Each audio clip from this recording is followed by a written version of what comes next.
പ്രിയമുള്ളവരെ,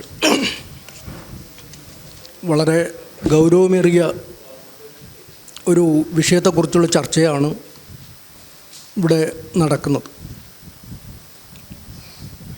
ജാതി, വർഗം, ബ്രാഹ്മണ്യം ഇതിനെക്കുറിച്ചുള്ള അംബേദ്കർ നിലപാടും മാർക്സിസ്റ്റ് നിലപാടും ചർച്ച ചെയ്യുന്ന ഈ സന്ദർഭത്തിൽ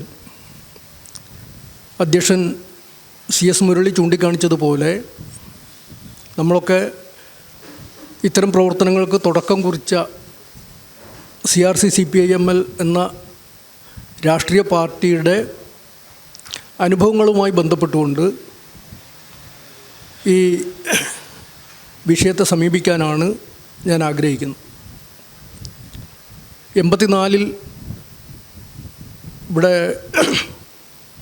തലയോലപ്പറമ്പിൽ വെച്ച് ഒരു ജാതിവിരുദ്ധ മതേതര വേദി രൂപീകരിക്കുന്നതിന് വേണ്ടിയുള്ള സമ്മേളനത്തോടു കൂടിയാണ് ഈ CRC-CPIML എന്ന സംഘടന ജാതിയെക്കുറിച്ചുള്ള ഗൗരവപൂർണമായ ഒരു അന്വേഷണത്തിന് ആരംഭമിട്ടത്. അന്ന് MM സോമശേഖരൻ ഉൾപ്പെടെയുള്ള ആളുകൾ അവതരിപ്പിച്ച പ്രബന്ധം അതുവരെ കമ്മ്യൂണിസ്റ്റുകൾക്ക് പരിചിതമല്ലാതിരുന്ന ഒരു മണ്ഡലത്തിലേക്ക് ഗൗരവപൂർവം നടത്തിയ ഒരു അന്വേഷണം അവിടെ ആരംഭിക്കുന്നുണ്ടായിരുന്നു.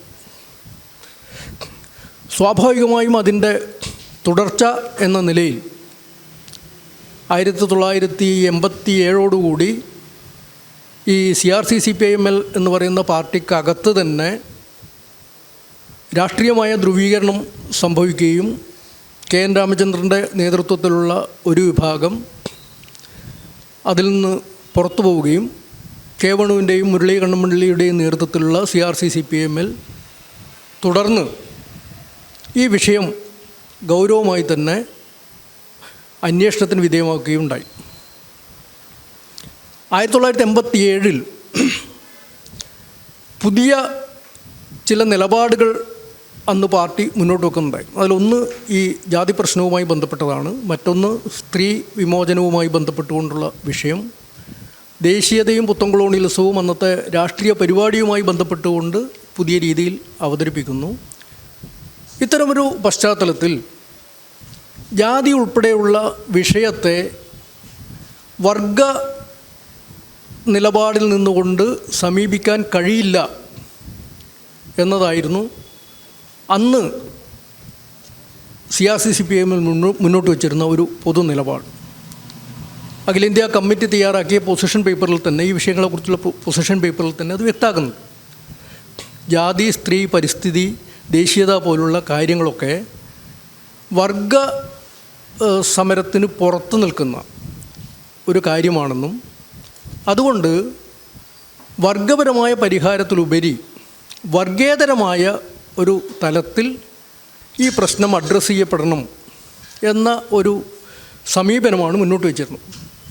ഇതിൻ്റെ തുടർച്ചയായിട്ടാണ് അധ്യക്ഷൻ സൂചിപ്പിച്ചതുപോലെ അംബേദ്കറെക്കുറിച്ചുള്ള ബ്രിട്ടീഷ് സാമ്രാജ്യത്വത്തിൻ്റെ ഏജൻ്റാണ് അംബേദ്കർ എന്ന് ഇന്ത്യയിലെ കമ്മ്യൂണിസ്റ്റ് പാർട്ടി ഉൾപ്പെടെ നിലപാട് മുന്നോട്ട് വെച്ചതിൽ സ്വയം വിമർശനം നടത്തിക്കൊണ്ട് അതിനോട് മാപ്പ് ചോദിച്ചുകൊണ്ട് അംബേദ്കറുടെ ചിന്തകൾ പുത്തൻ ജനാധിപത്യ വിപ്ലവവുമായി ഉൾച്ചേർത്ത് ഏറ്റെടുക്കേണ്ടതിൻ്റെ പ്രാധാന്യം ചൂണ്ടിക്കാണിച്ചുകൊണ്ടുള്ള ഒരു രേഖ തയ്യാറാക്കപ്പെട്ടു.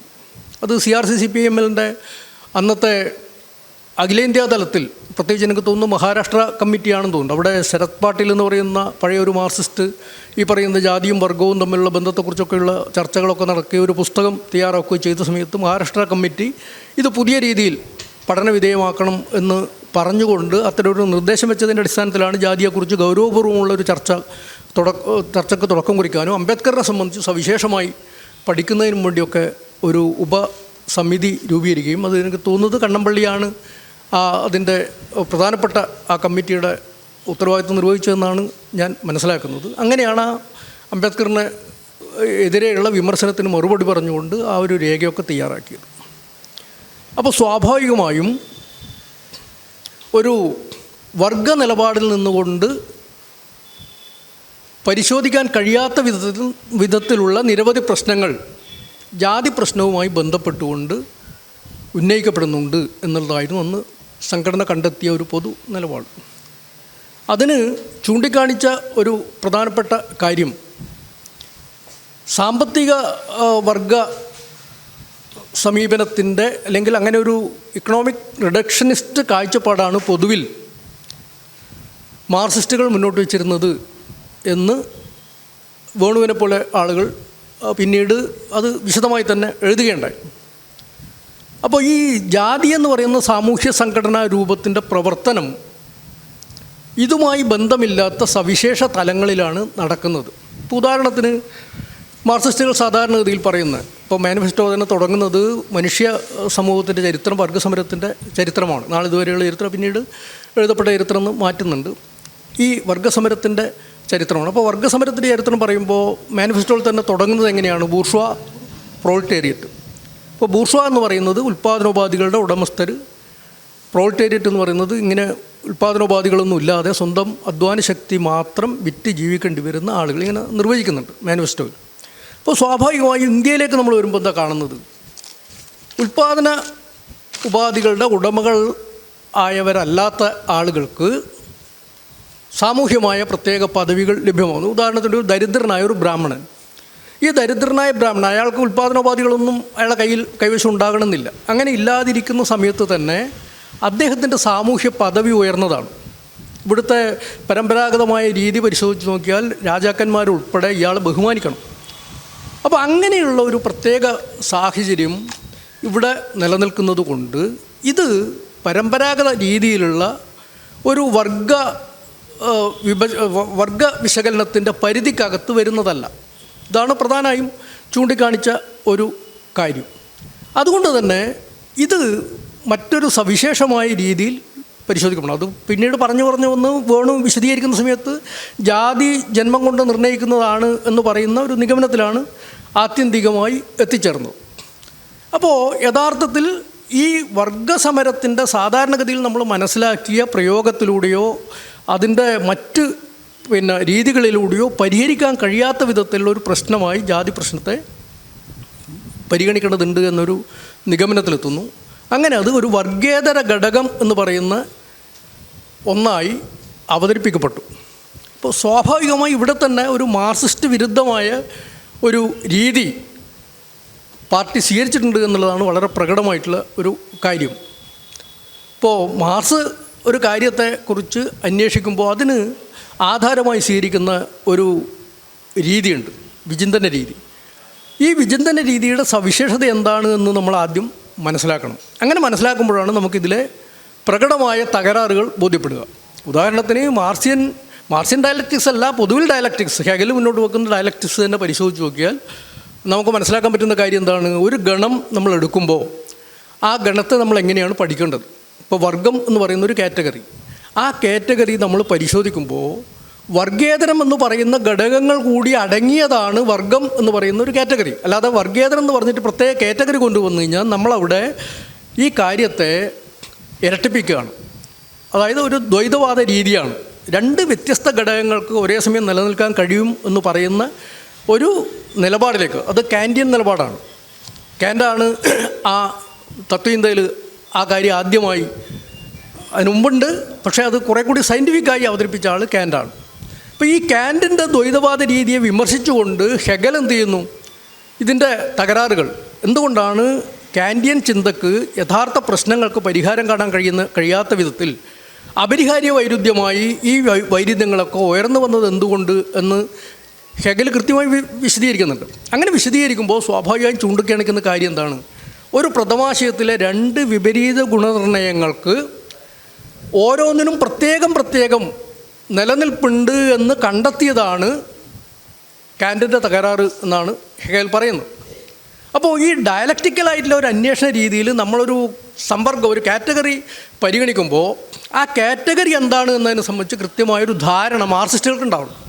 അങ്ങനെ മാർക്സിസ്റ്റുകൾക്കുണ്ടെങ്കിൽ വേണു പറഞ്ഞതുപോലെ വർഗത്തോടൊപ്പം വർഗേതരം എന്ന് പറയുന്ന ഒരു കാറ്റഗറിയും ഭൗതികതയോടൊപ്പം ഭൗതികേതരം എന്ന് പറയുന്ന കാറ്റഗറിയും കൊണ്ടുവരില്ല. അത് വൈരുദ്ധ്യശാസ്ത്രത്തിൻ്റെ അടിസ്ഥാന നിയമങ്ങൾക്ക് തന്നെ വിരുദ്ധമായിട്ടുള്ള ഒരു കാര്യമാണ്. അത് ദ്വൈതവാദത്തിൻ്റെ രീതിയാണ്. ഇപ്പോൾ ഞാൻ പറഞ്ഞു വരുന്നൊരു കാര്യം, ഈ ജാതി പ്രശ്നവുമായി ബന്ധപ്പെട്ടുകൊണ്ട് നടത്തിയ അന്വേഷണത്തിൽ CRC-CPIML എന്ന് പറയുന്ന സംഘടനക്ക് പറ്റിയ മൗലികമായ തകരാറ് ഈ രീതിയിൽ കാര്യങ്ങളെ കണ്ടു എന്നുള്ളതാണ്. അങ്ങനെ വരുമ്പോൾ എന്താണ് മാർക്സിസ്റ്റ് വിചിന്തന രീതി അനുസരിച്ച് ഇത്തരം പ്രതിഭാസങ്ങളെ എങ്ങനെയാണ് പഠിക്കേണ്ടത് എന്നതാണ് നമ്മുടെ മുമ്പിൽ വരുന്ന ഏറ്റവും പ്രധാനപ്പെട്ട വിഷയം. പ്രത്യേകിച്ചും ജാതി പ്രശ്നത്തെ സംബന്ധിച്ച് നിരവധി, ഇപ്പം കണ്ണമ്പള്ളി തന്നെ ചൂണ്ടിക്കാണിച്ചു, ഒരുപാട് അന്വേഷണങ്ങൾ ഇവിടെ നടന്നിട്ടുണ്ട്, ഒരുപാട് പ്രയോഗങ്ങൾ നടന്നിട്ടുണ്ട്. അപ്പോഴും ജാതി നിർമൂലനം എന്ന് പറയുന്ന, അംബേദ്കർ തന്നെ മുന്നോട്ട് വെച്ച ജാതി നശീകരണം എന്ന് പറയുന്ന ഒരവസ്ഥയിലേക്ക് നമ്മുടെ സമൂഹം മാറിയില്ല. ഇതെന്തുകൊണ്ടാണ് മാറാത്തത്? അപ്പോൾ പ്രയോഗങ്ങളില്ലാത്തതിൻ്റെ തകരാറല്ല, മറിച്ച് ശരിയായ പ്രയോഗം മുന്നോട്ട് വെക്കാൻ, അത് വികസിപ്പിക്കാൻ നമുക്ക് സാധിച്ചില്ല എന്നുള്ളതാണ് പ്രധാനപ്പെട്ട പ്രശ്നം. അതുകൊണ്ട് സ്വാഭാവികമായും നമ്മൾ ഈ വിഷയം പുതിയ രീതിയിൽ അന്വേഷിക്കുമ്പോൾ അതിൻ്റെ ആരംഭ ബിന്ദുവായി വിചിന്തന ശാസ്ത്രത്തിൻ്റെ തലത്തിൽ നിന്നുകൊണ്ട് ഈ പ്രതിഭാസത്തെ പഠിക്കുന്നതിന് വേണ്ടിയുള്ള ശ്രമം നടത്തണം എന്നുള്ളതാണ് ഏറ്റവും പ്രധാനപ്പെട്ട കാര്യം. ഇവിടെയാണ് ഇന്ത്യയിലെ കമ്മ്യൂണിസ്റ്റുകൾക്ക് അടിസ്ഥാനപരമായ തെറ്റ് സംഭവിക്കുന്നത്. ആ അടിസ്ഥാനപരമായ തെറ്റ് എന്ന് പറയുമ്പോൾ നമ്മൾ പറയാം, ഇന്ത്യയിലെ കമ്മ്യൂണിസ്റ്റ് പ്രസ്ഥാനം രൂപം കൊണ്ടതിന് ശേഷം നാളിതുവരെയുള്ള ചരിത്രം പരിശോധിച്ച് നോക്കിയാൽ മാർക്സിൻ്റെ വൈരുദ്ധ്യാത്മക വിചിന്തന രീതി എന്ത് എന്ന് മനസ്സിലാക്കിക്കൊണ്ട് ഇന്ത്യയിലെ സാമൂഹ്യ വൈരുദ്ധ്യങ്ങളെ പഠിക്കാനും അത് പരിഹരിക്കുന്നതിന് ആവശ്യമായ വിധത്തിലുള്ള രാഷ്ട്രീയ ഇടപെടൽ നടത്താനും ഇന്ത്യയിലെ കമ്മ്യൂണിസ്റ്റ് പാർട്ടിക്ക് കഴിഞ്ഞില്ല എന്നുള്ളതാണ് യാഥാർത്ഥ്യം. ജാതി ഉൾപ്പെടെയുള്ള പ്രശ്നങ്ങൾ പരിഹരിക്കപ്പെടാതെ പോകുന്ന അവിടെയാണ്. മാർക്സിസ്റ്റ് കമ്മ്യൂണിസ്റ്റ് പാർട്ടിയിൽ നിന്ന് ഭിന്നിപ്പ് ഉണ്ടായതിനു ശേഷം CPM രൂപം കൊണ്ടു, പിന്നീട് 60-ൽ നക്സൽ പ്രസ്ഥാനം രൂപം കൊണ്ടതിന് ശേഷം നിരവധി ML പ്രസ്ഥാനങ്ങളും രൂപം കൊണ്ടു. ഈ പ്രസ്ഥാനങ്ങളൊക്കെ തന്നെ അടിസ്ഥാനപരമായ മാർക്സിസ്റ്റ് വിചിന്തന രീതി ഉപയോഗിച്ചുകൊണ്ട് സാമൂഹ്യ വൈരുദ്ധ്യങ്ങളെ മനസ്സിലാക്കാനോ പഠിക്കാനോ അതിനെ നേരിടുന്നതിനാവശ്യമായ രീതിയിലുള്ള വിപ്ലവ പ്രയോഗം വികസിപ്പിക്കാനോ തയ്യാറായില്ല എന്നുള്ളതാണ് നമ്മൾ നേരിട്ടുകൊണ്ടിരിക്കുന്ന ഏറ്റവും പ്രധാനപ്പെട്ട ഒരു പ്രതിസന്ധി. അപ്പോൾ ഇവിടെ ഇന്നിപ്പോൾ കണ്ണമ്പള്ളി തന്നെ വിഷയം അവതരിപ്പിക്കുന്ന സമയത്ത് പ്രധാനമായും ചൂണ്ടിക്കാണിച്ചൊരു കാര്യം, ഇന്ത്യയിലെ ജാതി പ്രശ്നവുമായി ബന്ധപ്പെട്ടുകൊണ്ട് ഇവിടെ നിലനിൽക്കുന്ന സാമൂഹ്യ അസമത്വത്തിൻ്റെ പ്രശ്നം, ബ്രാഹ്മണ്യ മേധാവിത്വത്തിൻ്റെ പ്രശ്നം, ഇതൊക്കെ തന്നെ നിലനിൽക്കുന്ന സമയത്ത് അംബേദ്കർ കണ്ടെത്തിയ ഒരു പ്രധാനപ്പെട്ട കണ്ടെത്തലിനെ കുറിച്ച് അദ്ദേഹം സൂചിപ്പിക്കേണ്ടായി. അത് ജാതി എന്ന് പറയുന്നത് കേവലം തൊഴിൽ വിഭജനം മാത്രമല്ല, അത് തൊഴിലാളികൾക്കിടയിൽ കൂടി വിഭജനം സൃഷ്ടിക്കുന്ന ഒരു പ്രതിഭാസമാണ്. അപ്പോൾ സ്വാഭാവികമായും എങ്ങനെയാണ്, അംബേദ്കർ ചോദിക്കുന്ന ചോദ്യമാണ്, എങ്ങനെയാണ് നിങ്ങൾക്ക് ഇന്ത്യയിൽ ഈ മുഴുവൻ തൊഴിലാളികളെയും അണിനിരത്തിക്കൊണ്ടൊരു വിപ്ലവ പ്രസ്ഥാനത്തിലൂടെ വിപ്ലവ പ്രക്രിയക്ക് നേതൃത്വം കൊടുക്കാൻ കഴിയുക? കാരണം അവിടെ തൊഴിലാളികൾക്ക് യോജിക്കാൻ പറ്റുന്നില്ല. ഒരു നായർ തൊഴിലാളിയാണെങ്കിൽ മറ്റേത് ദളിത് തൊഴിലാളിയാണ്, ഇഴവ തൊഴിലാളിയാണ്. അപ്പോൾ ഈ ജാതീയമായ വേർതിരിവ് നിലനിൽക്കുന്നത് കൊണ്ട് യഥാർത്ഥത്തിൽ ഇത് തൊഴിലാളികളെ തന്നെ ഭിന്നിപ്പിക്കുന്ന ഒരു പ്രതിഭാസമായി നിലനിൽക്കുന്നത് കൊണ്ട് കമ്മ്യൂണിസ്റ്റുകാർക്ക് ഇന്ത്യയിൽ അവരുടെ പ്രവർത്തനം മുന്നോട്ട് കൊണ്ടുപോകാൻ കഴിയില്ല എന്ന് പറയുന്നൊരു വിമർശനം മുന്നോട്ട് വെക്കുന്നു. യഥാർത്ഥത്തിൽ മാർക്സിസ്റ്റ് രീതി അനുസരിച്ചുകൊണ്ട്, നേരത്തെ ഞാൻ പറഞ്ഞ പോലെ ഒരു വിചിന്തന രീതി അനുസരിച്ചുകൊണ്ട് മാർക്സിൻ്റെ ഒരു മെത്തേഡ് എന്താണ്? പലപ്പോഴും ഇവിടെ മാർക്സിസത്തിനെതിരായിട്ടാണ് ഇന്നത്തെ ജാതി നിലപാട് ഉയർത്തിപ്പിടിക്കുന്ന സംഘടനകൾ പലപ്പോഴും ശക്തമായ വിമർശനം മാർക്സിസത്തിനെതിരായിട്ട് ഉന്നയിക്കുന്നത്. അപ്പോൾ മാർക്സിസത്തിനെതിരായി ഉന്നയിക്കുമ്പോൾ നമ്മൾ ആദ്യം പരിശോധിക്കേണ്ട ഒരു കാര്യം, എന്താണ് മാർക്സിസം മുന്നോട്ട് വെക്കുന്ന ഒരു വിചിന്തന രീതി? അപ്പോൾ ആ വിചിന്തന രീതി എന്തെന്ന് പരിശോധിക്കുമ്പോൾ മാർക്സ് ആരംഭിക്കുന്ന എവിടുന്നാണ്? നമ്മുടെ സമൂഹത്തിനകത്ത് നിലനിൽക്കുന്ന ഈ ആധിപത്യ വിധേയത്വ ബന്ധം, ആ ബന്ധം ആവിർഭവിച്ചത് എങ്ങനെയാണ്? നേരത്തെ പറഞ്ഞ പോലെ എല്ലാ മനുഷ്യരാശിയുടെ ചരിത്രം പരിശോധിക്കുമ്പോൾ എല്ലാ രാജ്യങ്ങളിലും അടിസ്ഥാനപരമായ സാമൂഹ്യ വിഭജനവും തൊഴിൽ വിഭജനവും ഉണ്ടാകുന്നുണ്ട്. ഈ തൊഴിൽ വിഭജനം എങ്ങനെയാണ് രൂപപ്പെട്ടു വന്നത്? ആ തൊഴിൽ വിഭജനം രൂപപ്പെട്ടു വന്നതിൻ്റെ ഫലമായിട്ട് എന്താണ് സംഭവിച്ചത്? മാർക്സ് പറയുന്നത് ആ തൊഴിൽ വിഭജനത്തിലൂടെയാണ് യഥാർത്ഥത്തിൽ മിച്ചോൽപാദനം തട്ടിയെടുക്കുന്ന രീതിയിലൊരു പ്രക്രിയ വികസിച്ചത്. അതിൻ്റെ ഫലമായി സ്വകാര്യ സ്വത്ത് ഉണ്ടാകുന്നു. ഈ സ്വകാര്യ സ്വത്തുമായി ബന്ധപ്പെട്ടുകൊണ്ട് അടിസ്ഥാനപരമായി ഈ ആധിപത്യവർഗത്തിൻ്റെ ഭരണകൂടം ഉൾപ്പെടെ സ്ഥാപിച്ച് ആ അവസ്ഥ നിലനിർത്തിക്കൊണ്ട് ചൂഷണം നിലനിൽക്കുന്നു, മനുഷ്യൻ്റെ സ്വാതന്ത്ര്യം തടയപ്പെടുന്നു. ഇത്തരം ഒരു പശ്ചാത്തലത്തിൽ മനുഷ്യൻ്റെ സ്വാതന്ത്ര്യം സാക്ഷാത്കരിക്കാൻ കഴിയണമെങ്കിൽ നിങ്ങൾക്ക് അടിസ്ഥാനപരമായി ഈ അസ്വാതന്ത്ര്യത്തെ സൃഷ്ടിച്ച എല്ലാ ഘടകങ്ങളെയും, സമൂഹത്തിലെ എല്ലാ ഘടകങ്ങളെയും ഇല്ലായ്മ ചെയ്യുന്നതിന് വേണ്ടിയുള്ള പ്രവർത്തനങ്ങൾ നടത്തണം. ആ പ്രവർത്തനം നടത്തണമെങ്കിൽ ആദ്യം എന്ത് വേണം? നമുക്ക് അതിനെക്കുറിച്ച് ഒരു തിരിച്ചറിവുണ്ടാവണം. ഇങ്ങനെ തിരിച്ചറിവുണ്ടാവണം. നമ്മൾ എവിടെയാണ് ചൂഷണം ചെയ്യപ്പെടുന്നത്, ഏത് കാരണങ്ങൾ കൊണ്ടാണ്, അല്ലെങ്കിൽ നമ്മുടെ സ്വാതന്ത്ര്യത്തെ തടയുന്ന ഘടകങ്ങൾ എന്താണ്, അതെങ്ങനെയാണ് സമൂഹത്തിനകത്ത് പ്രവർത്തിച്ചുകൊണ്ടിരിക്കുന്നത്, ഇതിനെ സംബന്ധിച്ച് വ്യക്തമായൊരു തിരിച്ചറിവാദ്യം ഇത് ഇല്ലാതാക്കാൻ ശ്രമിക്കുന്ന വിഭാഗത്തിനുണ്ടാകണം. അപ്പോൾ അങ്ങനെയാണ് മാർക്സ് തൊഴിലാളി വർഗത്തെ ചരിത്രത്തിലെ ഈ പുരോഗമന വർഗമായി വിലയിരുത്തുന്നതും എല്ലാ അടിമത്വത്തെയും എല്ലാ അസമത്വത്തെയും ഇല്ലാതാക്കാൻ കഴിയുന്ന ഒരേ ഒരു വർഗം ചരിത്രത്തിൽ തൊഴിലാളി വർഗമാണ് എന്ന ഒരു നിഗമനത്തിലേക്ക് എത്തുകയും ചെയ്യുന്നു. അപ്പോൾ ഈ തൊഴിലാളി വർഗത്തെ ഇങ്ങനെ നിർവചിക്കുമ്പോൾ മാർക്സ് തന്നെ പറഞ്ഞൊരു കാര്യമുണ്ട്. ഉദാഹരണത്തിന് ബ്രിട്ടനിൽ ലുഡൈറ്റ് പ്രസ്ഥാനം എന്ന് പറഞ്ഞൊരു പ്രസ്ഥാനം ഉണ്ടായിട്ടുണ്ട്. അവിടെ വ്യവസായവൽക്കരണം നടക്കുന്ന സമയത്ത് ആരംഭഘട്ടത്തിലൊക്കെ തന്നെ തൊഴിലാളികൾ ഈ യന്ത്രങ്ങളൊക്കെ തന്നെ തല്ലി തകർക്കുന്ന നിരവധി സമരങ്ങൾ അവിടെ ഉണ്ടാകുന്നുണ്ട്. ഈ സമരങ്ങളൊക്കെ നടക്കുന്ന സമയത്ത് മാർക്സ് പറയുന്ന ഒരു കാര്യം എന്താ, തൊഴിലാളി വർഗത്തിൻ്റെ അപക്വമായൊരവസ്ഥയിൽ നിന്നാണ് തൊഴിലാളി വർഗം ഇങ്ങനെ പ്രതികരിക്കുന്നത്. അതായത് അവർക്ക് തിരിച്ചറിവില്ല യഥാർത്ഥത്തിൽ എന്തുകൊണ്ട് ഈ യന്ത്രം ഞങ്ങളുടെ ശത്രുക്കളായി. ആ അനുഭവമാത്ര തലത്തിൽ തൊഴിലാളികളെ സംബന്ധിച്ചിടത്തോളം അവരുടെ യന്ത്രങ്ങളാണ്, അവരുടെ മുമ്പിൽ വരുന്ന ശത്രു യന്ത്രമാണ്. അതുകൊണ്ട് ആ യന്ത്രത്തെ തകർക്കുക. അങ്ങനെയാണ് ആദ്യം തൊഴിലാളികൾ സമരരംഗത്തേക്ക് വരുന്നത്. പക്ഷേ മാർക്സ് പറയുന്നത് എന്താണ്, നിങ്ങൾക്ക് ആ യന്ത്രങ്ങൾ തകർത്തുകൊണ്ട് നിങ്ങളുടെ അടിമാവസ്ഥയെ അല്ലെങ്കിൽ അസ്വാതന്ത്ര്യാവസ്ഥയെ ഇല്ലായ്മ ചെയ്യാൻ പറ്റില്ല. കാരണം ഈ യന്ത്രങ്ങൾ സൃഷ്ടിക്കപ്പെട്ടതിന് ഒരു രാഷ്ട്രീയ ക്രമം രൂപപ്പെട്ടു വന്നതിൻ്റെ ഫലമായിട്ടുണ്ടായതാണ്. അത് എങ്ങനെയാണ് ചരിത്രത്തിൽ ഉൽപ്പാദന പ്രക്രിയയുമായി ബന്ധപ്പെട്ടുകൊണ്ട് നിരവധി സാമൂഹ്യ ഘടനകൾ, രാഷ്ട്രീയ ഘടനകൾ രൂപം കൊള്ളുന്നത് എന്നതിനെ സംബന്ധിച്ചുള്ള കൃത്യമായ ശാസ്ത്രീയമായ ധാരണ നമുക്കുണ്ടാവണം. അങ്ങനെ ധാരണകൾ ഉണ്ടാകുമ്പോൾ മുതലാളിത്തം എന്ന് പറയുന്ന ഒരു ഘടന നിലനിൽക്കുന്ന സാഹചര്യത്തിൽ മുതലാളിത്തം എന്ന് പറയുന്ന സാമൂഹ്യ സംവിധാനത്തെ തകർക്കാതെ അതിനകത്തെ അസമത്വങ്ങളെ ഇല്ലായ്മ ചെയ്യാൻ കഴിയില്ല. ആ തിരിച്ചറിവുണ്ടാകുന്ന തൊഴിലാളി വർഗത്തെയാണ് മാർക്സ് സ്വയം കണ്ടെത്തിയ വർഗം, സ്വയം തിരിച്ചറിഞ്ഞ വർഗം എന്ന നിലയിൽ തൊഴിലാളി വർഗം എന്ന് പറയുന്ന ഒരു സംജ്ഞ മുന്നോട്ട് വെക്കുന്നത്. അപ്പോൾ സ്വാഭാവികമായും ഇങ്ങനെ സ്വയം തിരിച്ചറിഞ്ഞ വർഗമായിട്ടുള്ള തൊഴിലാളി വർഗത്തെ സംബന്ധിച്ചിടത്തോളം ആദ്യം ആ തൊഴിലാളി വർഗം ചെയ്യുന്ന എന്താണ്, അവർ ജീവിക്കുന്ന സമൂഹത്തിനകത്തെ എല്ലാവിധ അനീതികളെയും അസമത്വങ്ങളെയും സാമൂഹ്യ അസമത്വങ്ങളെക്കുറിച്ചൊക്കെ വ്യക്തമായ തിരിച്ചറിവ്, ശാസ്ത്രീയമായി ആ തിരിച്ചറിവ് നേടുക എന്നുള്ളതാണ്. അങ്ങനെ തിരിച്ചറിവ് നേടിക്കഴിഞ്ഞാൽ സ്വാഭാവികം എന്താണ്, ആ തൊഴിലാളി വർഗത്തിനാണ് മറ്റെല്ലാ ജനവിഭാഗങ്ങളെയും വിമോചിപ്പിക്കുന്നതിന് നേതൃത്വപരമായി പങ്കുവഹിക്കാൻ കഴിയുക. മാർക്സ് പ്രത്യേകം പറയുന്നു, ഈ തൊഴിലാളി വർഗം സമൂഹത്തിലെ എല്ലാ വിഭാഗം അടിമത്വം അനുഭവിക്കുന്ന വിഭാഗങ്ങളും അസ്വാതന്ത്ര്യം അനുഭവിക്കുന്ന വിഭാഗങ്ങളുടെയും വിമോചനത്തോടൊപ്പം മാത്രം വിമോചനം നേടാൻ കഴിയുന്ന ഒരേ ഒരു വർഗ്ഗമാണ് തൊഴിലാളി വർഗം എന്നാണ്. ഇതാണ് തൊഴിലാളി വർഗ പ്രത്യയശാസ്ത്രത്തെ സംബന്ധിച്ചുള്ള മാർക്സിസ്റ്റ് ധാരണ. അങ്ങനെ വരുമ്പോൾ ഇന്ത്യയിലെ തൊഴിലാളി വർഗത്തിന് ഇത്തരമൊരു പ്രത്യയശാസ്ത്രപരമായ തിരിച്ചറിവുണ്ടായിട്ടുണ്ടോ? നേരത്തെ ഞാൻ പറഞ്ഞതുപോലെ ഈ കൃത്യമായ മാർക്സിസ്റ്റ് വിചിന്തന രീതിയെ സംബന്ധിച്ച ധാരണയില്ലാത്ത യാന്ത്രിക ഭൗതികവാദത്തിൻ്റെ നിലപാടിൽ നിന്നും പ്രവർത്തിച്ച ഇന്ത്യയിലെ കമ്മ്യൂണിസ്റ്റ് പ്രസ്ഥാനത്തിന് ഒരിക്കലും ഈ തിരിച്ചറിവുണ്ടായിരുന്നില്ല. അങ്ങനെ ഇല്ലാതിരുന്നത് കൊണ്ടാണ് ഇന്ത്യയിൽ നിലനിന്നിരുന്ന ഏറ്റവും പ്രസക്തമായ ബഹുഭൂരിപക്ഷം ജനങ്ങളെയും ഭീകരമായ രീതിയിൽ ബാധിക്കുന്ന ജാതി പോലുള്ള വിഷയത്തെ സംബന്ധിച്ച് അന്വേഷണം നടത്താൻ കഴിയാതെ പോയത്. യാന്ത്രിക ധാരണയുണ്ടായിരുന്നത്. കാരണം വർഗ്ഗസമരം എന്ന് പറഞ്ഞാൽ മനസ്സിലാക്കിയത് എന്താണ്, വിപ്ലവത്തിലൂടെ സ്വാഭാവികമായി നമ്മൾ നടക്കുന്ന വർഗ്ഗസമരത്തിൻ്റെ സ്വാഭാവിക ഗതിക്രമത്തിനിടയിൽ പരിഹരിക്കപ്പെടുന്നൊരു വിഷയമാണ് ഇന്ത്യയിലെ ജാതി പ്രശ്നത്തിൻ്റേത് എന്നാണ് ഇന്ത്യൻ കമ്മ്യൂണിസ്റ്റ് പാർട്ടി വിലയിരുത്തിയത്. അല്ലാതെ ഓരോ സമൂഹത്തിൻ്റെയും ചരിത്രപരമായ സവിശേഷതകൾ മനസ്സിലാക്കിക്കൊണ്ട് ഈ വിപ്ലവ പ്രയോഗത്തിന് നേതൃത്വം കൊടുക്കാൻ ഇന്ത്യയിലെ കമ്മ്യൂണിസ്റ്റ് പ്രസ്ഥാനത്തിന് കഴിഞ്ഞിരുന്നില്ല. ഇപ്പോൾ ഉദാഹരണത്തിന് ഇന്ത്യയിൽ തന്നെ അന്ന് നിലനിന്നിരുന്ന സാമൂഹ്യ രാഷ്ട്രീയ സാഹചര്യം നേരത്തെ പറഞ്ഞതുപോലെ ഈ ബ്രിട്ടീഷ് കൊളോണിയലിസ്റ്റുകൾ ആധിപത്യം സ്ഥാപിക്കുന്നത് വരെയുള്ളൊരു ഘട്ടം, അതിന് മുമ്പുള്ള ഘട്ടവും ആ ഘട്ടത്തിന് ശേഷമുള്ള ഘട്ടവും, ഇതൊക്കെ ചരിത്രത്തിൽ വ്യത്യസ്തങ്ങളായ ഘട്ടങ്ങളായി തന്നെ നമ്മൾ മനസ്സിലാക്കേണ്ടതാണ്.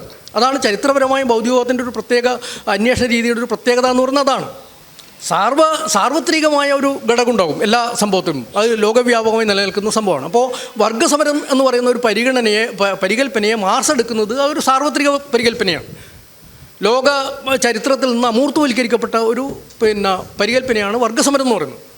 ഈ വർഗ്ഗസമരം എന്ന് പറയുന്ന സാർവത്രിക പരികല്പന പൊതുവിൽ അംഗീകരിക്കുമ്പോഴും സവിശേഷമായ ഘടകങ്ങൾ ഓരോ രാജ്യത്തിൻ്റെയും ചരിത്രഘട്ടങ്ങൾക്കും ഉൽപ്പാദന ശക്തികളുടെ വികാസത്തിൻ്റെ ചരിത്രഘട്ടങ്ങൾക്കും അനുസൃതമായിട്ട് നിലവിൽ വരും. അത് മാർക്സ് 1852 വെഡ്മേർക്ക് എഴുതിയ കത്തിൽ വളരെ വ്യക്തമായി പറയുന്നുണ്ട്.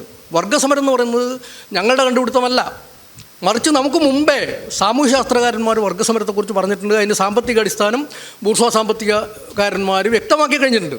ഞങ്ങൾ പറയുന്നത് ഇത്രമാത്രമാണ്, അതായത് വർഗ്ഗസമരം എന്ന് പറയുന്നത് ഒരു നിർദ്ദിഷ്ട ഉൽപ്പാദന ശക്തികളുടെ വികാസഘട്ടവുമായി ചരിത്രപരമായി ബന്ധപ്പെട്ട് നിൽക്കുന്ന ഒരു പ്രതിഭാസമാണ് വർഗസമരം. അങ്ങനെ വരുമ്പോൾ വർഗസമരത്തിന് സവിശേഷ രൂപങ്ങളുണ്ടാവും. ഓരോ രാജ്യത്തിലെയും പ്രത്യേക സാഹചര്യങ്ങൾക്കനുസരിച്ചുള്ള സവിശേഷ രൂപങ്ങളുണ്ടാവും. അപ്പോൾ അങ്ങനെ വരുമ്പോൾ ഇന്ത്യയിലെ സവിശേഷമായ ഒരു രൂപമാണ് ഈ പറയുന്ന ജാതി വ്യവസ്ഥയുമായി ബന്ധപ്പെട്ടുകൊണ്ടുള്ളത്. അതിനെ നമ്മൾ അങ്ങനെ മനസ്സിലാക്കണം. അങ്ങനെ മനസ്സിലാക്കിക്കൊണ്ട് സാർവത്രികതയും സവിശേഷതയും തമ്മിലുള്ള ബന്ധം, അതിൻ്റെ വൈരുദ്ധ്യാത്മക ബന്ധം എന്താണ് എന്ന് തിരിച്ചറിഞ്ഞുകൊണ്ട് നേരത്തെ പറഞ്ഞതുപോലെ കൃത്യമായ തൊഴിലാളി വർഗ പ്രത്യയശാസ്ത്രബോധം ആർജിച്ച ഒരു തൊഴിലാളി വർഗ പാർട്ടിയെ സംബന്ധിച്ചിടത്തോളം ജാതി ഉൾപ്പെടെയുള്ള എല്ലാ വൈരുദ്ധ്യങ്ങളും ഇല്ലായ്മ ചെയ്തുകൊണ്ട് മാത്രമേ തൊഴിലാളി വർഗത്തിൻ്റെ വിമോചനത്തിൻ്റെ മുന്നുപാധിയാണ് ഈ ജാതി ഉൾപ്പെടെയുള്ള പ്രശ്നങ്ങളൊക്കെ തന്നെ പരിഹരിക്കുക എന്നുള്ളത് എന്ന ഒരു തിരിച്ചറിവ് ഇവിടുത്തെ കമ്മ്യൂണിസ്റ്റ് പാർട്ടിക്ക് ഉണ്ടാവുമായിരുന്നു, തൊഴിലാളി വർഗ പ്രസ്ഥാനത്തിന് ഉണ്ടാവുമായിരുന്നു. ഇത്തരമൊരു വിചിന്തന രീതി ഇല്ലാതെ പോയതുകൊണ്ട് യാന്ത്രികമായ രീതിയിൽ ജാതി പ്രശ്നത്തെ സമീപിക്കാനാണ് ഇന്ത്യയിലെ കമ്മ്യൂണിസ്റ്റ് പ്രസ്ഥാനം ശ്രമിച്ചത്. ഇതിൻ്റെ തുടർച്ചയാണ് വിവിധ നക്സലൈറ്റ് പ്രസ്ഥാനങ്ങൾ ആരംഭിച്ചത്, തുടർന്നു വന്നത്. ഇതാണ് വേണുവിലെത്തുമ്പോൾ നേരത്തെ പറഞ്ഞതുപോലെ ഇതിനെ രണ്ടായി കാണുന്ന ദ്വൈതവാദപരമായൊരു സമീപനത്തിലേക്ക് വന്നത്. ജാതി വർഗം, ഈ രണ്ട് ഘടകങ്ങൾ, വർഗ സമരം ഒരു ഭാഗത്ത്, വർഗേതരമായ സമരം മറ്റൊരു ഭാഗത്ത്. വർഗസമരം നേരത്തെ പറഞ്ഞ പോലെ അതെങ്ങനെയാണ് പൂർത്തീകരിക്കപ്പെടുന്നതിനെ സംബന്ധിച്ച് ഒരു പൊതുധാരണയുണ്ട്. എന്നാൽ വേണുവിനെ സംബന്ധിച്ചിടത്തോളം ഈ വർഗേതര ഘടകങ്ങളുടെ പൂർത്തീകരണം എങ്ങനെയാണെന്ന് അദ്ദേഹത്തിന് വിശദീകരിക്കാൻ കഴിയുന്നില്ല. അപ്പോൾ എന്തുകൊണ്ടാണ് സംഭവിക്കുന്നത്? നേരത്തെ പറഞ്ഞ പോലെ മാർക്സിസ്റ്റ് ദർശന പദ്ധതിയെ സംബന്ധിച്ച് തന്നെ തെറ്റായ രീതിയിൽ കാര്യങ്ങൾ മനസ്സിലാക്കുകയും അതിൻ്റെ അടിസ്ഥാനത്തിൽ വിപ്ലവ പ്രയോഗത്തിന് നേതൃത്വം കൊടുക്കാൻ തയ്യാറാവുകയും അതിൻ്റെ ഫലമായി എല്ലാ പ്രയോഗങ്ങളും അമ്പേ പരാജയപ്പെടുകയും അങ്ങനെ അമ്പേ പരാജയപ്പെട്ടപ്പോൾ ഒരു നിരാശാവാദത്തിൽ നിന്ന് മാർക്സിസത്തെ തന്നെ തള്ളിക്കളയുകയും ചെയ്യുന്ന ഒരു ദുരന്തപൂർണ്ണമായ അവസ്ഥയിലേക്ക് കെ വേണുവിനെ പോലുള്ള ആളുകൾ അവസാനം എത്തിച്ചേർന്നു. മറ്റൊരു ഭാഗത്ത് യാന്ത്രിക ഭൗതികവാദത്തിൻ്റെ നിലപാട് സ്വീകരിച്ചിരുന്ന ആളുകൾ എന്താ ചെയ്തത്? കമ്മ്യൂണിസ്റ്റുകാരെന്താ ചെയ്തത്? അവർക്കും ഇതിന് കൃത്യമായ പരിഹാരമില്ല. കേവലം വർഗസമരത്തെക്കുറിച്ചോ ഇപ്പോൾ മുരളി കണ്ണമ്പള്ളി ഇതിൽ ഇപ്പോൾ വിഷയം അവതരിപ്പിച്ചുകൊണ്ട് പറഞ്ഞ കാര്യം എന്താ? യഥാർത്ഥത്തിൽ ജാതി വിമോചനം, ജാതി നിർമ്മാർജ്ജനം എന്ന് പറയുന്ന കാര്യം നടക്കണമെങ്കിൽ സമൂഹത്തിനകത്തെ എല്ലാ മർദ്ദക സംവിധാനത്തെയും തകർത്തുകൊണ്ട് മാത്രമേ സാധ്യമാവൂ. അത് ശരിയാണ്. അപ്പോൾ സ്വാഭാവികമായി എങ്ങനെയാണ് ഈ രണ്ട് ഘടകങ്ങളും പരസ്പര ബന്ധിതമായി മുന്നോട്ട് കൊണ്ടുപോകാൻ കഴിയുന്ന വിധത്തിലുള്ള ഒരു സമീപനം നമുക്ക് മുന്നോട്ട് വെക്കാൻ പറ്റുക? അങ്ങനെ മുന്നോട്ട് വെക്കാൻ നമുക്ക് കഴിയണമെങ്കിൽ നമ്മൾ ഇന്ത്യൻ യാഥാർത്ഥ്യത്തിലേക്ക് വരണം. ഇന്ത്യയിൽ നിലനിൽക്കുന്ന ഉൽപ്പാദന സാഹചര്യം എന്താണ്? അതിൽ ഇന്ന് വർത്തമാനകാലത്ത് എങ്ങനെയാണ് ജാതി നിലനിൽക്കുന്നത്? പഴയ ജാതിയാണോ ഇന്ന് നിലനിൽക്കുന്നത്? എങ്ങനെയാണ് ഈ മാറ്റം സംഭവിച്ചത്? ഇതിനെ സംബന്ധിച്ച് കൃത്യമായി തിരിച്ചറിവ് നമുക്ക് വേണം. ഇപ്പോൾ ഉദാഹരണത്തിന് ഞാൻ പറയാം, ജാതിയെ സംബന്ധിച്ച് പറയുമ്പോൾ നമുക്കറിയാം പഴയ കാലത്ത് ജാതിയല്ല ഇന്ന് നിലനിൽക്കുന്നത്. പഴയ കാലത്ത് നമുക്കറിയാം കേരളം ഉൾപ്പെടെയുള്ള പ്രദേശങ്ങളിലൊക്കെ തന്നെ താഴ്ന്ന ജാതി വിഭാഗത്തിൽപ്പെട്ട ആളുകൾക്ക് വഴി നടക്കാനുള്ള അവകാശം ഉണ്ടായിരുന്നില്ല, വിദ്യാഭ്യാസം നേടാനുള്ള അവകാശം ഉണ്ടായിരുന്നില്ല. മനുഷ്യൻ എന്ന നിലയിൽ തുല്യമായിട്ടുള്ള ഒരു പരിഗണനയും ലഭിക്കാതിരിക്കുന്ന അങ്ങേയറ്റം ജനാധിപത്യ വിരുദ്ധമായ ഒരു സംവിധാനമാണ് ഇവിടെ നിലനിന്നിരുന്നത്. അത് മാറിയില്ലേ? അത് മാറുന്നത് എങ്ങനെയാണ്? അത് മാറുന്നതിന് കൃത്യമായ കാരണങ്ങളുണ്ടല്ലോ. ആ കാരണം എന്താ? ഉൽപ്പാദന ശക്തികളുടെ വികാസവുമായി ബന്ധപ്പെട്ടുകൊണ്ട് മൊത്തം സാമ്പത്തിക രംഗത്തും സാമൂഹിക രംഗത്തും വന്ന മാറ്റത്തിൻ്റെ ഫലമായിട്ടാണല്ലോ ഈ ചേഞ്ച് ഉണ്ടായത്. അപ്പോൾ സ്വാഭാവികമായി ഇന്ന് നമ്മൾ ഇപ്പോൾ പണ്ട കാലത്തൊക്കെ ഇപ്പോൾ സോമശേഖരനൊക്കെ തയ്യാറാക്കിയ ജാതിയെക്കുറിച്ചുള്ള പ്രബന്ധം പറഞ്ഞല്ലോ, മറ്റേ തലയോലപ്പറമ്പ് കൺവെൻഷനിലൊക്കെ അവതരിപ്പിച്ച പ്രബന്ധം. ആ പ്രബന്ധത്തിലൊക്കെ പറയുന്ന കാര്യം എന്താ? ജാതി എന്ന് പറയുന്നത് കുലത്തൊഴിലിൻ്റെ അടിസ്ഥാനത്തിൽ നിലനിൽക്കുന്ന ഒന്നാണ്. അപ്പോൾ ഈ കുലത്തൊഴിലിൻ്റെ അടിസ്ഥാനത്തിൽ നിലനിൽക്കുന്ന ഒരു പ്രതിഭാസം ആയതുകൊണ്ട് സ്വാഭാവികമായി അങ്ങനെ തുടരുന്നിടത്തോളം കാലം ജാതി അങ്ങനെ നിലനിൽക്കുന്നു. ഇപ്പോൾ നമുക്കറിയാം ഇന്നെന്താ സംഭവം? ഇന്ന് കേരളത്തല്ല ഇന്ത്യയിലെ തന്നെ നിങ്ങൾ മൊത്തമെടുത്ത് നോക്കുക. ഇന്നത്തെ തൊഴിൽ സാഹചര്യത്തിൻ്റെ ഒരു പ്രത്യേകത എന്താണ്? പഴയ കാലത്ത് നേരത്തെ നമ്മൾ പറഞ്ഞല്ലോ, കൃത്യമായി ഇന്ന ജാതിയിൽപ്പെട്ട ആളുകൾ ഇന്ന തൊഴിൽ ചെയ്യണമെന്ന് കർക്കശമായ നിയമങ്ങളായിരുന്നു, അത് ലംഘിക്കാൻ പറ്റുമായിരുന്നില്ല. അപ്പോൾ ഈ ഓരോ ജാതിയിലും ജനിക്കുന്ന ആളുകൾ അവരുടെ കുലത്തൊഴിലുമായി ബന്ധപ്പെട്ടുകൊണ്ട് മാത്രമുള്ള ജോലിയെ ചെയ്യാൻ പറ്റുമായിരുന്നുള്ളൂ. ഇന്ന് വർത്തമാനകാലത്ത് എന്താ സ്ഥിതി? ഒരു അധ്യാപകൻ എന്ന് പറയുന്ന ജോലി ചെയ്യുന്നതിൻ്റെ മാനദണ്ഡം, കൃത്യമായ മാനദണ്ഡങ്ങളുണ്ടല്ലോ. ആ മാനദണ്ഡങ്ങൾ നേടിയെടുത്ത ഒരാൾക്ക് അയാൾക്ക് അധ്യാപകനാകാം. അയാൾ ഏത് ജാതിയിൽ ജനിച്ചു എന്നുള്ളത് പ്രശ്നമല്ല. ഒരു നേഴ്സ്, ഒരു ഡോക്ടർ, ഒരു എൻജിനീയർ, ഒരു പൈലറ്റ്, അല്ലെങ്കിൽ ഒരു തീവണ്ടി എഞ്ചിൻ ഓടിക്കുന്ന ഡ്രൈവർ, ബോട്ട് ഓടിക്കുന്ന ആളുകൾ, ഇങ്ങനെ മൊത്തം പരിശോധിക്കുക. ഇന്നത്തെ തൊഴിലിൻ്റെ സ്ഥിതി എന്താ? പഴയമാതിരി ജാതിയുടെ അടിസ്ഥാനത്തിലാണോ തൊഴിൽ നിർണ്ണയിച്ചുകൊണ്ടിരിക്കുന്നത്? അല്ലല്ലോ, ഇത് മാറിക്കഴിഞ്ഞിട്ടുണ്ട്. അപ്പോൾ ഇങ്ങനെ മാറിയ സമയത്ത് നമ്മൾ പരിശോധിക്കേണ്ട ഒരു കാര്യം എന്താണ്? മാർക്സ് ഇത്തരം കാര്യവുമായി ബന്ധപ്പെട്ടുകൊണ്ട് ഇന്ത്യയിലെ ജാതി വ്യവസ്ഥ നിലനിൽക്കുന്നതുമായി ബന്ധപ്പെട്ടുകൊണ്ട് വളരെ പ്രധാനപ്പെട്ട ചില നിരീക്ഷണങ്ങൾ നടത്തിയിട്ടുണ്ടായിരുന്നു. ആദ്യം 1845-46 എഴുതിയ ജർമ്മൻ ഐഡിയോളജി തന്നെ മാർക്സ് വളരെ വ്യക്തമായി പറയുന്നുണ്ട്, ഇന്ത്യയിൽ ജാതി മതത്തിലും രാഷ്ട്രീയത്തിലും നിലനിൽക്കുന്നുണ്ടെന്നാണ്. അപ്പം മതത്തിലും രാഷ്ട്രീയത്തിലും ജാതി നിലനിൽക്കുന്നുണ്ട് എന്ന ഒരു നിലപാട് സ്വീകരിച്ച മാർക്സിൻ്റെ ഒരു സമീപനത്തെ ഇവിടുത്തെ ഇന്ത്യയിലെ കമ്മ്യൂണിസ്റ്റ് പാർട്ടി മനസ്സിലാക്കിയിട്ടുണ്ടോ? അത് കണ്ടിട്ട് പോലുമില്ല എന്നാണ് എനിക്ക് തോന്നുന്നു. ആ രീതിയിലൊരു അന്വേഷണം നടത്താൻ ഇന്ത്യയിലെ കമ്മ്യൂണിസ്റ്റ് പ്രസ്ഥാനം തയ്യാറായില്ല. അപ്പോൾ യഥാർത്ഥത്തിൽ അംബേദ്കറിനെ കാണാൻ പറ്റിയിട്ടുണ്ടോ ജാതി മതത്തിലും രാഷ്ട്രീയത്തിലും നിലനിൽക്കുന്നുണ്ട് എന്ന്? അങ്ങനെ കണ്ടെത്താൻ കഴിഞ്ഞിരുന്നെങ്കിൽ അംബേദ്കർ നേരത്തെ പറഞ്ഞ പോലെ ഈ സോഷ്യൽ കോൺഫറൻസിൻ്റെ ഒക്കെ പ്രശ്നം പറഞ്ഞല്ലോ, കോൺഗ്രസിനകത്ത് വളർന്നു വന്നിരുന്ന ഈ സാമൂഹ്യ പരിഷ്കരണ പ്രസ്ഥാനവുമായി ബന്ധപ്പെട്ടുകൊണ്ടുള്ള പ്രസ്ഥാനങ്ങൾ അത് പിരിച്ചുവിട്ടതിനൊക്കെ എതിരായിട്ട് അംബേദ്കർ വളരെ ശക്തമായ വിമർശനം മുന്നോട്ട് കൊടുക്കും. അംബേദ്കറുടെ പൊതു നിലപാടെന്താണെന്ന് വെച്ചാൽ സാമൂഹ്യ രംഗത്ത് ഈ പറയുന്ന പരിഷ്കരണമൊക്കെ നടപ്പാക്കി കഴിഞ്ഞാൽ യഥാർത്ഥത്തിൽ ഇത് പരിഹരിക്കും എന്നുള്ളൊരു ഇതുണ്ടായിരുന്നു. പ്രത്യയശാസ്ത്ര തലത്തിലാണ് ജാതിയുടെ സ്വാധീനത്തെ അംബേദ്കർ പ്രധാനമായും കാണുന്നത്. അതിൻ്റെ സാമ്പത്തിക അടിത്തറയിലേക്ക് പലപ്പോഴും വരുന്നില്ല. മാത്രമല്ല അയാളുടെ ജാതി നിർമൂലനം എന്ന കൃതിയിൽ അത് കൃത്യമായി വ്യക്തമായി പറഞ്ഞിട്ടുണ്ട്. ഒരു മുള്ളു കമ്പി കൊണ്ടോ ഇഷ്ട കൊണ്ടോ ഉണ്ടാക്കിയ മതിലോ കമ്പി വേലിയോ പോലെയുള്ള ഒന്നാണെങ്കിൽ അത് നമുക്ക് പൊളിച്ചു കളയാം. പക്ഷേ ഇതങ്ങനെയല്ല. ഇതിൻ്റെ നിലനിൽപ്പ് പ്രത്യയശാസ്ത്ര തലത്തിലാണ്. അതിൽ നിന്ന് പിന്നെ അതിൻ്റെ ഇപ്പോൾ മുരളിയെപ്പോലുള്ള ആളുകൾ പറയുന്നത് വെച്ചാൽ അടിത്തറയിലും ജാതിയുണ്ട് എന്ന് പറയുന്നുണ്ട്. അങ്ങനെ പറഞ്ഞതുകൊണ്ടുമില്ല, ഞാനതിൻ്റെ മറ്റു കാര്യങ്ങളിലേക്ക് പിന്നീട് വരാം. അപ്പോൾ സ്വാഭാവികം ഞാൻ പറഞ്ഞൊരു കാര്യം, ഈ ഭരണകൂടത്തിലും മതത്തിലും ജാതിയുണ്ട് എന്ന് പറയുമ്പോൾ അവിടെ വരുന്ന പ്രശ്നം എന്താ?